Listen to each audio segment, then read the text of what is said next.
Saludos cordiales, estimados todos. Muchas gracias por estar con nosotros. Les habla Julio César Camacho con los mejores deseos para todos ustedes y esperamos pues que todos los días que vienen sean productivos y provechosos para todos los que nos están viendo y escuchando.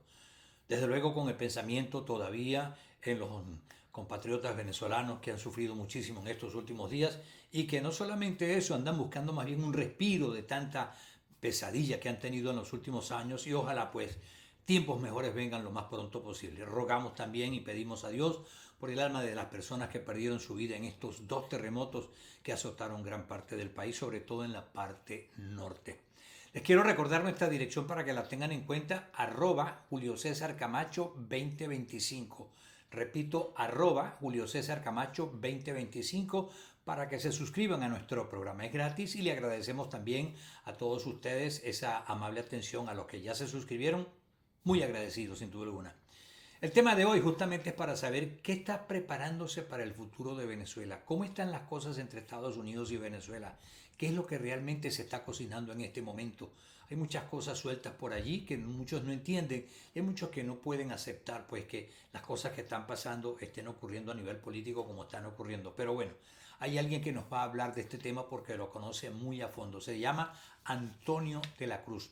Antonio, para decirlo mejor, él es asociado senior del Centro para Estudios Estratégicos Internacionales, director ejecutivo de Inter-American Trends en Washington, D.C., es economista y analista político. Él va a estar con nosotros en el programa del día de hoy. Dentro de pocos momentos nos va a hablar de lo que allá en Washington se está cocinando, lo que se dice y también de lo que se dice en Venezuela con respecto al futuro inmediato de este país suramericano y del Caribe. Así que sin más preámbulos, les dejo pues con Antonio de la Cruz, quien nos habla en el día de hoy en relación a lo que está planteado para Venezuela de inmediato y en el futuro cercano. Bueno, como les decía, con nosotros Antonio de la Cruz. Antonio, un placer, ¿cómo estás? Un gran placer, Julio. Me sorprendiste con el clima de Washington. Yo no podía creer que hubiera 20 grados esta mañana en Washington, quiero decir, la mañana de este jueves. ¿Qué tal? Sí, es muy agradable, 20 grados centígrados. Ha habido lluvias, como lo señalaste, y eso ha refrescado realmente la ciudad. Es muy agradable hoy en la mañana. Sí, una de las cosas que Washington, yo disfruté mucho Washington las veces que he vivido allí y desde luego de las que me incomodaban un poco era la primavera por el polen, porque yo soy alérgico al polen. Y ver esas calles con esas lluvias de polen por todas las calles, pero ver las plantas y los árboles en esa época de primavera, qué belleza. Y al mismo tiempo es una ciudad bastante atractiva. Así que imagínate, bueno, me alegro que les haya dado un clima mejor que el que está recibiendo mucha gente en el noreste de los Estados Unidos, precisamente, donde las lluvias, los vientos, las inundaciones, los tornados, incluso en otras partes, han afectado a esa zona. Hablando de tornados y tormentas, Venezuela. Venezuela, bueno, acaba de recibir un castigo bien severo de la naturaleza, que a todos nos duele, sin duda alguna. Pero de esto hay muchas conclusiones que sacar muy pronto, pero básicamente esto también afecta la situación que está viviendo Venezuela a nivel económico, político y social. Pero yo quisiera comenzar por varias cosas que tú has dado en algunos de sus interesantes artículos y que se refieren justamente a esto, lo que está pasando. Hay quienes dicen que lo que pasó en Venezuela debía ser distinto. Yo recuerdo una entrevista que tú y yo tuvimos en noviembre del año pasado, cuando todavía no se hablaba, pero no se daba por seguro que Estados Unidos intervendría militarmente en Venezuela.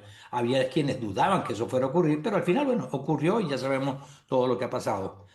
Pero muchos dijeron, bueno, va a pasar lo que pasó. Se llevaron a Maduro, se llevaron a su esposa, está preso ahora Alex Saab también. Bueno, pero cuando se llevaron a Maduro y sí le hicieron, el gobierno completo va a cambiar y bueno, ya va a haber un cambio completo. Viene Edmundo González, María Corina Venezuela y todo cambia. Mucha gente dice, ¿por qué no pasó eso? Te lo pregunto. Muy interesante la pregunta, Julio César, porque en ese momento la administración Trump marcó dos líneas rojas. Una es que no iba a colocar militares en el terreno, que en inglés se dice no boots on the Ujú, ground.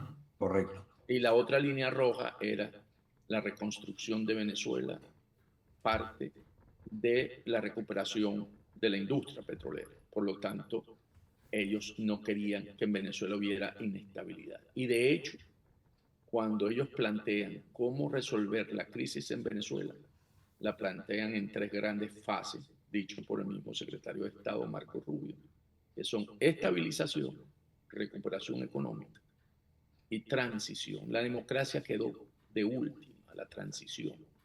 Las 2 primeras eran las que iban a abocarse y de hecho para ello entonces quisieron, bueno, dijeron vamos a tener una continuidad con la estructura que venía gobernando a Venezuela para no generar inestabilidad, no generar caos. ¿Por qué?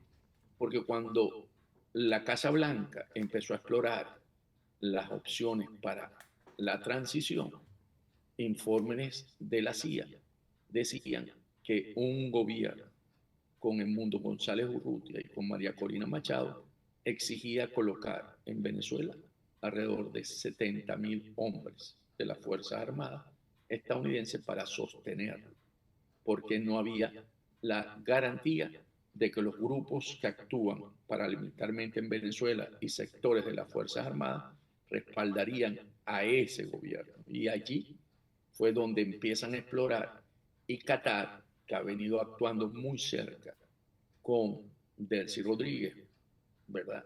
Propuso que una posible soft landing, una posible transición, sería con Delcy y empezó a venderle a los Estados Unidos que era mejor con una figura como Delcy Rodríguez y empezaron a tener reuniones desde agosto del año 2025 y empezaron a conversar y donde Delcy se comprometió a manejar esta transición de acuerdo dentro de un Estado tutelado. Y no solamente eso, esto es especulación, pero ya es más que visto por los hechos, entrega a Nicolás Maduro a los Estados Unidos en términos de que no hubo ninguna baja por la parte estadounidense. Antonio, sin embargo, hay quienes dicen que por qué más bien no se hizo una junta de gobierno y se dejó a un gobierno que tenía toda clase de acusaciones y que son los culpables, porque en ese momento hasta ahora han sido los culpables de lo que ha ocurrido en más de un cuarto de siglo en Venezuela. ¿Por qué no escoger entre la ciudadanía, tal vez, si no querían a Edmundo González, si no querían a María Corina en ese momento, por lo menos nombrar un grupo de venezolanos que pudieran asumir con militares, desde luego, la Junta de Gobierno hasta que se produjeran los demás pasos? Porque ahí es donde está el problema. La gente dice, ¿cómo es posible que hayan dejado en el poder a los mismos que estaban causando el desastre que ha habido en el país? Y los que causaron el rompimiento de las relaciones con Estados Unidos, el fracaso económico de Venezuela y todas estas cosas que todos conocemos. La administración Trump quiere a María Corina. ¿Okay? No es que no la quiere, la quiere. Pero la quiere para un proceso donde las elecciones sucedan en Venezuela, no en el momento de la transición por el desmontaje de 27 años de un Estado mafioso en el país. ¿Qué ocurre? Después de 27 años, lo mismo Estados Unidos, el Departamento de Estado, declaró que en Venezuela administraba el país una organización, que era el Cartel de los Soles en ese momento, lo llamaba, terrorista extranjera. Y entonces, en esa visión, ¿verdad?, de los Estados Unidos, ¿qué pasaba? Que nombrar una junta tenía que tener elementos de esa organización criminal, porque era la forma de desmontar la estructura propia criminal. Entonces, no, recordemos, dijimos que en las 3 etapas la democracia está quedando de última. Además, cuando tenemos una junta, la junta generalmente sucede cuando hay insurrección de militar o hay un golpe, y entonces tú constituyes una junta para manejarlo. Y aquí no se quería eso, aquí lo que se quería era una continuidad. Y recordemos que en ese momento, cuando hablamos de esa entrevista, de aquel momento, recordemos que aquí también había un lobby muy importante por parte de las empresas petroleras, en la que mejor convenía para estos pasos era Delcy Rodríguez. Aquí en la ciudad de Washington se desarrolló también eso. Entonces tenías el elemento por eso dije, de que la recuperación económica era a través de las industrias petroleras en Venezuela y no a través de los contribuyentes estadounidenses, ¿verdad? Los taxpayers, y que decía que con Delcy la situación era favorable. Y de hecho, ellos han propuesto siempre, desde la administración Biden, de que con Maduro en aquel momento y con Delcy en esta oportunidad, pueden manejar los negocios petroleros. Ahora, el problema es que se ha alargado esta situación y ahora aparentemente con los terremotos se va a alargar un poco más. El tiempo no perdona. María Corina puede tener, y María Corina y toda la oposición que quiera empezar a surgir y a tener nombre, va a irse apagando, eso es lo que piensan algunos, mientras que la gente que queda de poder se sigue consolidando. Vemos a una Delcy viajando al exterior, presentándose ya no como presidente de Argentina, sino como presidenta. Ha ido consolidando puestos, pasó lo de los terremotos y lógicamente el gobierno de Venezuela, el régimen ha seguido tomando fuerza y controlando la situación en muchas instancias al punto que han rechazado hasta ayuda internacional que no les ha convenido o no lo quieren tener. Entonces, esto del tiempo y alargar las elecciones, sumado a una cosa que dijo incluso recientemente una representante latinoamericana de Florida, María Elvira Salazar, que bueno, que se podría esperar hasta el 2028 para las elecciones. ¿Cómo ves tú esto? Los tiempos son determinantes porque tienes la variable de 27 años de un pueblo venezolano en la que se siente en una crisis constante, hiperinflación, no hay trabajo, la infraestructura no funciona, hay un agotamiento del pueblo venezolano en términos de la satisfacción de sus necesidades. El tiempo allí tiene una dimensión distinta al tiempo político. Hay varios tiempos que están actuando hoy. El tiempo de ese sector político que identifican que estos 27 años han sido demasiado y que tiene un reloj que lo podríamos decir que está en Europa. Está el tiempo de la Casa Blanca, estoy hablando de esto antes del terremoto, que era el que ellos concebían en estas tres fases, que está aquí en Washington, D.C., y el tiempo de los Rodríguez, que quieren más bien retrasar y se encuentran en Los Ángeles, que hay horas de diferencia. Entonces, el ritmo de cada uno de estos tiempos no están acompasados. ¿Y qué pasa? Que cada uno tiene expectativa distinta. El tiempo que requieren, que buscan los Rodríguez, Delcy y la estructura que hoy está en Miraflores, es alargarlo, buscar, como siempre han hecho, ganar tiempo para ver si en un momento que suceda una situación pase esto y seguir en el poder. En el caso de Casablanca, el tiempo es cuando se den las condiciones para tener una elección, y por eso escuchamos a la representante María Elvira Salazar, que habló del 28, que es donde termina el periodo presidencial de Donald Trump, porque sería necesario, y ahí lo verían políticamente, jugando dentro de la elección dentro de Estados Unidos.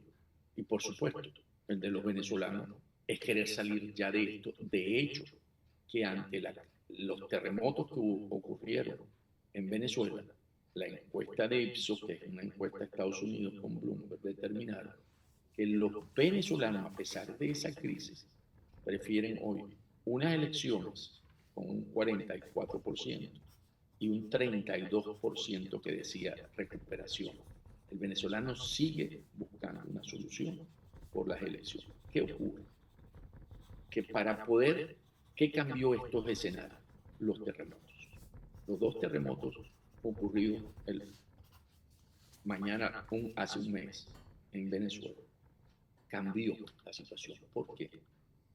Porque desnudó a la que hoy Estados Unidos considera viene actuando de acuerdo a sus necesidades. Delcy Rodríguez, y lo dice repetidamente el presidente Trump, ¿verdad?, que no tiene capacidad de Estado. El Estado en La Guaira demostró que no hay instituciones. Es un Estado vacío. Cuando digo la desnudó, porque hasta ese momento se pensaba que ella podía generar las acciones como jefe de Estado. Pero lo mismo que dijeron de Edmundo González Urrutia, que no aseguraba la estabilidad, hoy Delcy Rodríguez no asegura que el Estado proteja al venezolano. En ese sentido, se replantearon y por eso hoy lo que está haciendo la Casa Blanca es mantiene la recuperación, sigue por supuesto por la crisis de los terremotos, pero ahora habla de la institución. Dice, hay que establecer, cuando habla de la reconstrucción, es la reconstrucción de las instituciones. Y por eso el secretario Rubio planteó que el 1 de agosto van a haber las reuniones entre la Asamblea considerada por el chavismo como la Asamblea Nacional del 2020 y la reconocida por Estados Unidos, la de 2015, encabezada por Dinora Figuera, Jorge Rodríguez, para poder llegar a acuerdos aquí, un acuerdo para nombrar las autoridades del CNE, del Consejo Nacional Electoral, los jueces de los distintos tribunales en el TSJ, la libertad de expresión y los derechos políticos de los venezolanos. Esos son los 4 grandes ejes de lo que concibe el Departamento de Estado que debe hacerse en Venezuela. ¿Por qué?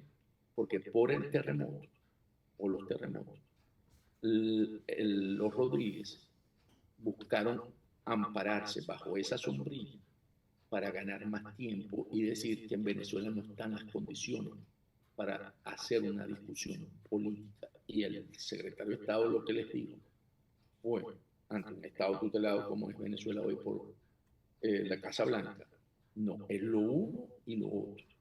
Y es aquí básicamente donde nos encontramos hoy. Nos encontramos en que Rubio, a través del Departamento de Estado, están planteando que los venezolanos nombren sus autoridades correspondientes para crear las instituciones que permitan que la elección sea reconocida por todos los venezolanos y no que sea cuestionado por un sector y por otro, porque eso no asegura la estabilidad.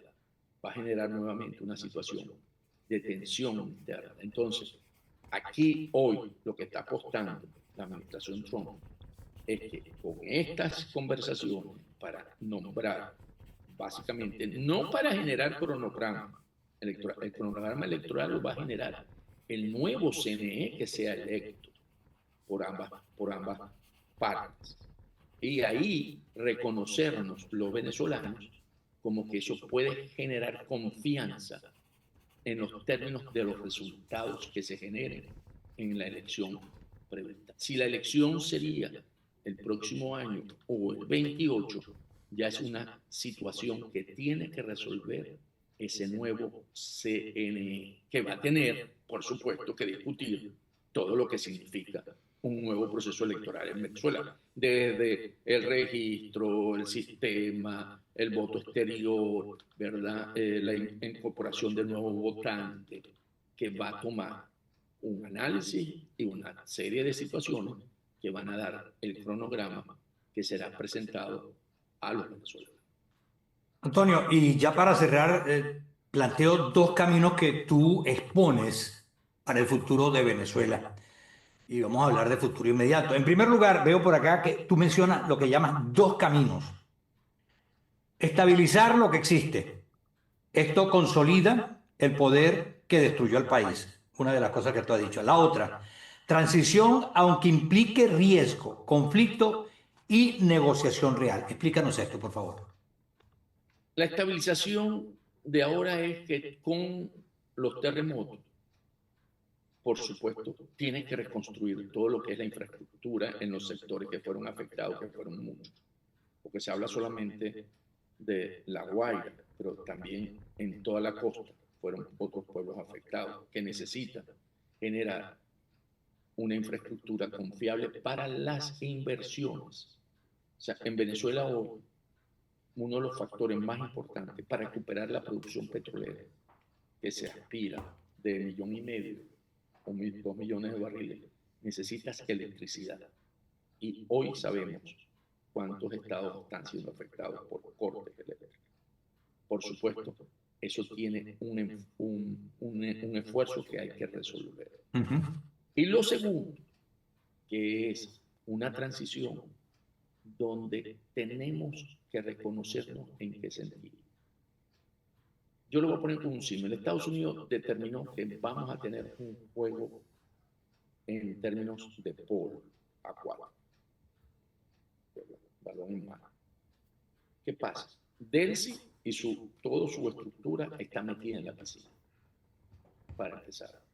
Y la parte de Dinora Figuera y el grupo que hoy acompaña y que reconoce Estados Unidos, la Asamblea 2015, está metida en la piscina. Pero hay un sector de las fuerzas democráticas que no está metida en la piscina y que toca el agua y dice está frío. Y hoy, para poder consolidar esto que hoy está proponiendo la Casa Blanca, todos tenemos que estar metidos en la piscina para poder ejercer la mayor confluencia de factores que no nos guste. Yo te voy a plantear algo que tú debes recordar muy bien. ¿Cómo se hacía antes la elección del CNE en Venezuela? Antes, estoy hablando en la época de Acción Democrática y Popular. Lo decidían, por supuesto, en el Parlamento, pero se decidía proporcional a las fuerzas que existían. 2 adeptos, 2 copellanos y uno que era el presidente, que era la persona con mayor idoneidad para el cargo. Esto es lo que debería ocurrir, porque yo no voy a poder imponerle los dos que van a poder optar la parte del chavismo, ni él me va a poder imponer a mí lo que él no me le guste que yo tengo, ¿verdad? Entonces yo creo que si nosotros fuéramos nórdicos, pues esto sería una conversación muy rápida, porque son los dos tuyos, los dos míos, y nos podemos de acuerdo uno. No nos podemos de acuerdo porque no te gusta. Ah, bueno, consultemos entonces con los Estados Unidos y busquemos una forma. Y es porque a partir de ahí es como nosotros vamos a lograr que se empiecen a generar las condiciones para la elección, porque a nosotros lo que nos interesa hoy es una elección en la que todos confiemos y podamos lograrla lo más pronto posible. ¿Por qué? Porque tú necesitas legitimidad de origen para las autoridades, para que las inversiones que se requieren en Venezuela, para poder hacerlo en el sector petrolero, en todo lo que representa Venezuela, institucionalidad. Y si no existe, igual ocurre con el TCJ, no repartirnos salas, no. Los candidatos que van a ocupar las salas, ahí donde tenemos que establecer las condiciones para el más idóneo. Porque de otra manera vamos a seguir en lo mismo. Y los Estados Unidos no se va a retirar de Venezuela. Si nosotros queremos realmente tener un proceso que manejemos los venezolanos, resolvamos esto de la forma como lo está planteando hoy el secretario Rubio. Porque si seguimos en generar desconfianza, porque a mí me han dicho, Antonio, pero es que eso no tiene confianza, pero la confianza se la da el liderazgo político venezolano. Si yo desde afuera, yo lo simulo con agua fría, que meto el pie, empiezo a decir y a ponerle ruedas, palos a la rueda, de que eso no representa la voluntad y que no sé qué, porque yo no me he metido ahí, está bien, en la piscina. Entonces, eso no va a generar confianza en los venezolanos y vamos a seguir en esta situación. Y quien sale beneficiado es Delcy, porque esto se va a seguir prolongando.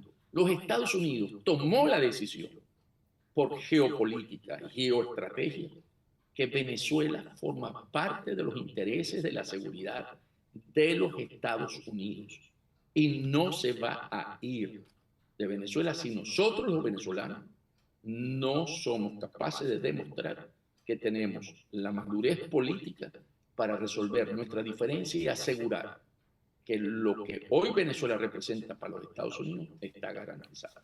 Si no logramos ese proceso, Estados Unidos seguirá con un tutelaje en Venezuela por el tiempo que se dé y que sea necesario y que ese pueblo, por eso empecé con el pueblo, aguante, porque los pueblos también tienen la paciencia, se agota y puede darnos sorpresa, como ocurrió un día, un 28 de febrero, que bajaron los cerros de Caracas. Antonio, como siempre, un placer hablar contigo. Muchas gracias y hasta una próxima oportunidad. Muchas gracias, Julio César. Siempre un placer también para mí. Antonio de la Cruz, de Interamerican Trends, en vivo y en directo para nuestro programa del día de hoy.